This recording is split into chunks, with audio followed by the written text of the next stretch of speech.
문재인 정부가 출범하면서 4대강 사업의 전면적인 재조사가 예상되고 낙동강보의 철거 가능성도 나오고 있습니다.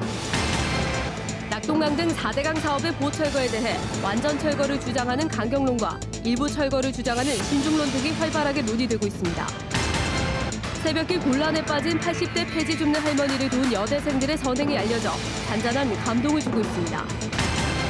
시외버스의 인터넷과 모바일 예매, 지정 좌석제 등의 서비스가 구축되고 있지만 진주는 뒤처져 이용객이 불편을 겪고 있습니다.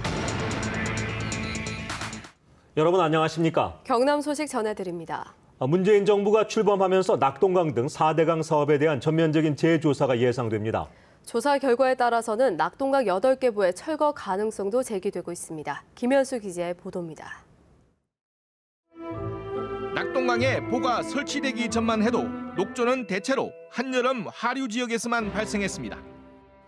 하지만 지난해 창녕 함안보의 녹조 경보 발령 일수는 98일, 2015년에는 150일이나 됐습니다.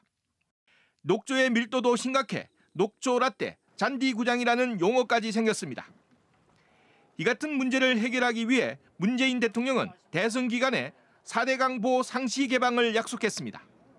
보 철거도 검토하기로 했습니다. 보 철거 문제는 전문가와 함께 평가위원회를 구성하여 철거 및 유지 여부를 원점에서 검토하겠습니다.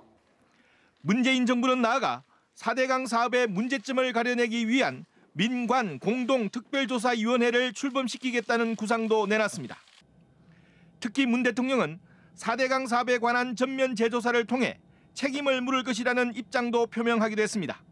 4대강 사업과 관련된 인적 청산, 4대강 사업에 투입했던 전문가들 그리고 공무원들도 포함되겠죠. 이명박 정부가 추진했던 4대강 사업과 당시에 설치된 16개 보의 운명이 기로에 놓였습니다. KBS 뉴스 김현수입니다. 이처럼 새 정부 출범에 따라 보 철거 논의는 본격화될 것으로 보이는데요. 16개 보 완전 개방 뒤 완전 철거라는 강경론부터 일부 보완 철거한 뒤 결과를 지켜보자는 신중론까지 다양한 대안이 제기되고 있습니다. 이어서 이대원 기자입니다. 그동안 국토부는 4대강 사업과 수질 악화는 관계가 없다는 입장을 보였습니다. 그런데 대통령 탄핵 국면이던 지난 3월, 국토부는 돌연 녹조 발생을 줄이겠다며 보수문을 상시 개방하겠다고 밝혔습니다. 이후 낙동강에서 지하수 관리 수위까지 보수문을 연 결과 유속은 최대 70% 빨라지고 남저류 세포는 36%까지 감소하는 것으로 드러났습니다. 이 같은 결과에 따라 4대강 16개 보를 완전 개방한 뒤 철거하자는 주장이 제기되고 있습니다. 문은 열었는데 그대로 시설을 유지한다. 그게 비용만 결국은 드는 거고 활용을 안 하는 거잖아요. 굳이 그것을 냅둬야 될 이유는 논리적으로는 없죠. 보 철거 원칙에는 동의하지만 신중해야 한다는 의견도 만만치 않습니다. 당장 16개 보를 한꺼번에 철거하면 강의 지천, 지류의 역행 침식 등 2차 피해가 있을 수 있다는 겁니다. 때문에 특히 수질이 나쁘고 구조적 결함 논란이 일고 있는 함안보와 구미보 등 일부 보부터 우선 철거하고 그 결과를 지켜보자는 주장도 대두되고 있습니다. 어느 정도를 먼저 제거하고 난 뒤에 최종 완전히 제거할 것이냐, 이러한 시나리오를 정밀하게 짜나가야 된다. 3년 전 국회 예산처가 예상한 4대강 보 철거 비용은 한 곳당 약 200억 원, 16개 모두 3,900억 원에 달합니다. 4대강 유지 보수 비용은 한 해 2천억 원이 드는 것으로 추산되고 있습니다.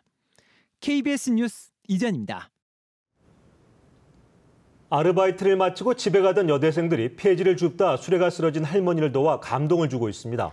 학생들은 앞으로도 할머니를 돕고 싶다며 전화번호가 적힌 쪽지도 건넸습니다. 차주아 기자의 보도입니다. 해도 뜨지 않은 새벽녘, 여대생들이 수레를 끌고 갑니다.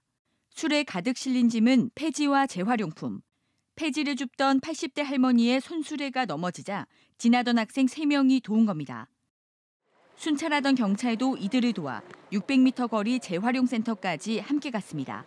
할머니하고 학생들이 다칠까 봐 그래서 다시 뒤로 에스코트를 하게 된 겁니다. 학생들에 대한 그 어떤 봉사정신, 거기에서 더 감동을 받은 것 같습니다. 여학생 3명은 새벽 아르바이트를 마치고 집에 가던 길. 하지만 피곤한 기색 없이 30분 동안 수레를 끌었고 도움이 필요하면 연락달라며 할머니에게 전화번호가 적힌 쪽지도 건넸습니다. 플라스틱 말통이 있는데 그걸 할머니 걸 떨어뜨려 놓으니까 그걸 메고 너무 보기 좋더라고. 아직까지는 우리나라 정서가 아직까지 살아있구나. 학생들은 당연한 일을 했을 뿐이라며 오히려 할머니를 걱정합니다. 저희가 도와드리면 빨리 끝날 수도 있고 거기가 찻길이어서 차도 좀 다니고 그래가지고 좀 위험했거든요. 할머니 지나다니는 시간에 나가자 이런 얘기도 했었고. 곤경에 빠진 이웃을 외면하지 않은 학생들의 아름다운 행동이 훈훈함을 전해주고 있습니다. KBS 뉴스 차주아입니다. 진주 지역 시외버스 시스템이 여전히 주먹구구인 현실 전해드렸는데요. 국토교통부가 시외버스 전선화를 추진하고 있는데도 진주 지역은 여전히 개선되지 않고 있습니다. 그 이유를 최세진 기자가 취재했습니다. 진주 시외버스 터미널은 지역별로 매표소가 나눠져 있습니다. 시외버스 업체 서너 곳이 각각 다른 매표소를 운영하기 때문입니다. 창원 한 장이요. 창원은 11번 맞죠? 11번이요? 네. 아, 여기선 안 돼요? 네. 진주 터미널의 무인 발매기, 학생과 어린이 할인이 되지 않습니다. 국토교통부의 지침 위반입니다. 간이 매표소에서는 신용카드 결제가 되지 않습니다. 근데 왜 카드가 안 되는지 모르겠어요. 진짜 불편해요. 국토교통부는 지난 2014년부터 인터넷과 모바일 예매, 지정좌석제, 교통카드 사용 등의 서비스 구축을 추진해왔습니다. 하지만 진주는 경남 다른 지역과 비교해서도 이 같은 시스템 구축이 뒤처진 상태. 이처럼 진주시의 버스가 주먹구구식으로 운영되는 것은 사업 주체가 통일되지 않고 제각각이기 때문입니다. 진주 터미널은 터미널 운영업체가 없이 버스 회사 12곳이 조합으로 운영합니다. 진주에 3곳 있는 간이 매표소는 별도 사업자가 위탁 운영을 하고 있습니다. 업체들은 수수료 문제 등으로 카드 결제와 지정 좌석제 등에 소극적이지만 행정에서 강제할 방법이 없습니다. 소비자법에 보면은 대상 업종이 다 있습니다. 업종에 이 정류장이 빠져 있어요. 의무적으로 강제할 수 있는 법적인 그게 없어가지고. 경상남도는 진주시와 버스업체 등과 협상을 거쳐 올해 안에 인터넷 예매와 카드 결제 시스템이 될 수 있도록 개선하겠다고 밝혔습니다. KBS 뉴스 최세진입니다. 오늘 비가 내리긴 했지만 미세먼지 농도는 어제보다 오히려 높습니다. 미세먼지가 일상의 공포가 되면서 관련 제품이 정신없이 쏟아지고 있는데요. 꼼꼼히 따져볼 필요가 있습니다. 박선자 기자가 취재했습니다. 바야흐로 필수 과전이 된 공기청정기. 물량 부족 현상이 빚어져 물건을 받기까지 2주 이상을 기다리기도 합니다. 초미세먼지까지 99% 이상 자동 정화한다는 공기청정기는 지난해보다 2배 이상 많이 팔렸습니다. 옷감을 널지 않고 바로 말릴 수 있는 세탁 건조기도 불티나게 팔리고 있습니다. 기본 건조 기능에다 각종 부가 기능을 추가한 신제품이 쏟아지고 있습니다. 미세먼지나 황사 때문에 요새 빨래를 잘 집에서 못 넣으시니까 건조기를 사용해서 빨래를 널지 말고 말리는 기능인데요. 요새 이슈 때문에 그런지 이번에 매출은 전년 대비 10배 정도. 필터를 수시로 갈아 끼울 수 있어 미세먼지 차단 효과가 더 커진 마스크. 가격이 10,000원이 넘지만 판매가 가파르게 늘고 있습니다. 워낙 미세먼지가 심하다 보니까 요즘에 거의 필수품이잖아요. 그래서 마스크를 이제 구매할 때 성능도 보게 되고 그리고 또 어울리는 것도 하면 괜찮으니까 그렇게 찾고 있어요.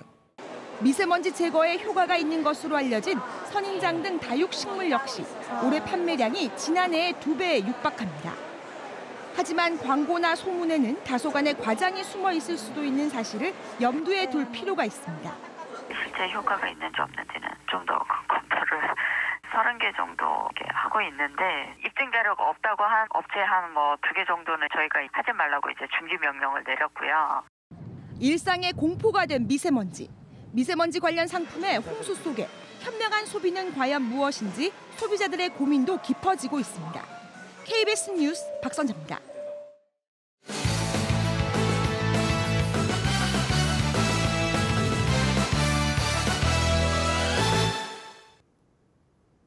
간추린 소식입니다. 조국 신임 청와대 민정수석비서관이 모친이 이사장으로 있는 창원시 진해구의 학교법인 웅동학원의 세금 체납과 관련해 사과했습니다. 조 수석은 오늘 모친의 체납 사실에 대해서 국민께 사과드리며 지금이라도 바로 납부될 수 있도록 하겠다고 밝혔습니다. 학교법인 웅동학원은 조수석의 모친이 이사장이고 부인이 이사로 등재돼 있으며 지난 2013년과 2014년 2년 동안 창원시에 재산세 2,100여만 원을 납부하지 않아 지난해 경상남도가 공개한 고액 상습 체납자 명단에 올라 있습니다. 공직선거법 위반 혐의로 검찰에 고발당한 경남도청 간부 공무원이 인사과로 발령이 나 직무에서 배제됐습니다. 경상남도는 도청 공무원 노동조합 등에서 검찰 수사 중인 공무원이 계속 업무를 수행하는 것은 부적절하다는 의견을 지배하고 있어서 직무에서 배제했다고 밝혔습니다. 지금까지 경남 소식이었습니다. 시청해주신 여러분 고맙습니다.